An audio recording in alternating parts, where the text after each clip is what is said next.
le contexte politique, c'est le contexte de la fin de la guerre de Cent Ans, l'extrême fin de la guerre de Cent Ans, laquelle, je vous le rappelle, est censée s'être terminée en 1453, et le règne de Louis XI, qui a succédé à Charles VII en 1461 et qui meurt en 1483, un an après sa sœur Jeanne de France.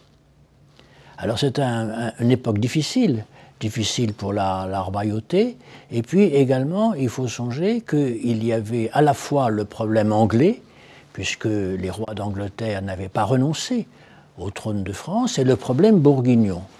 En face de Charles VII et en face de Louis XI, nous trouvons les ducs de Bourgogne, successivement, Philippe le Bon, et puis son fils Charles, le futur Charles le Téméraire. Et si Jeanne de France a eu un rôle politique, il a été mineur, mais il a existé, c'est essayer de réconcilier toutes les branches de la Maison de France, et en particulier de réconcilier la Maison de Bourbon et les rois de France, Charles VII, Louis XI, et puis de réconcilier ou d'essayer de réconcilier la Maison de France et la Maison de Bourgogne. Marier une fille de France, c'est assez compliqué. Charles VII a donné la préférence, parce que c'est lui qui avait le dernier mot, ou le premier, a donné la préférence au fils du duc de Bourbon, Charles Ier, à savoir Jean, qui à ce moment-là était comte de Clermont-en-Beauvaisis, qui devint duc en 1456. Alors, le mariage a été précoce en 1447. C'était avant l'anniversaire de sa 9e année.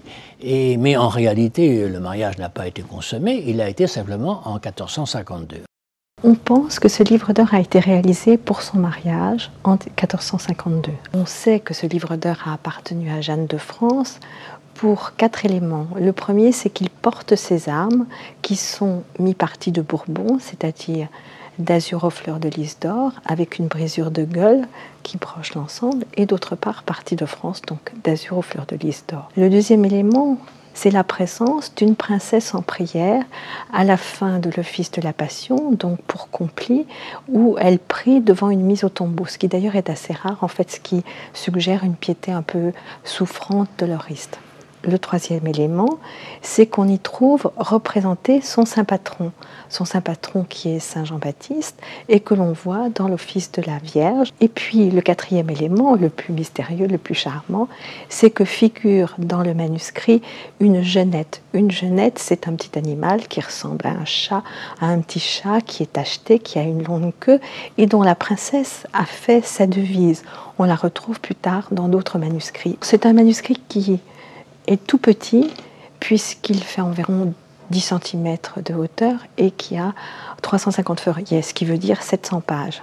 Ce qui est exceptionnel, c'est que toutes les pages, en dehors des scènes habituellement illustrées, sont décorées d'une profusion de feuillages d'or qui sont tous plus différents les uns que les autres et dans lesquels se cachent toutes sortes de petits personnages. Il y a dans ces marches tout un monde qu'un lecteur attentif découvre peu à peu, et précisément, c'est tout le bonheur de la numérisation de ces manuscrits de rendre accessibles ces merveilleuses pages à un large public.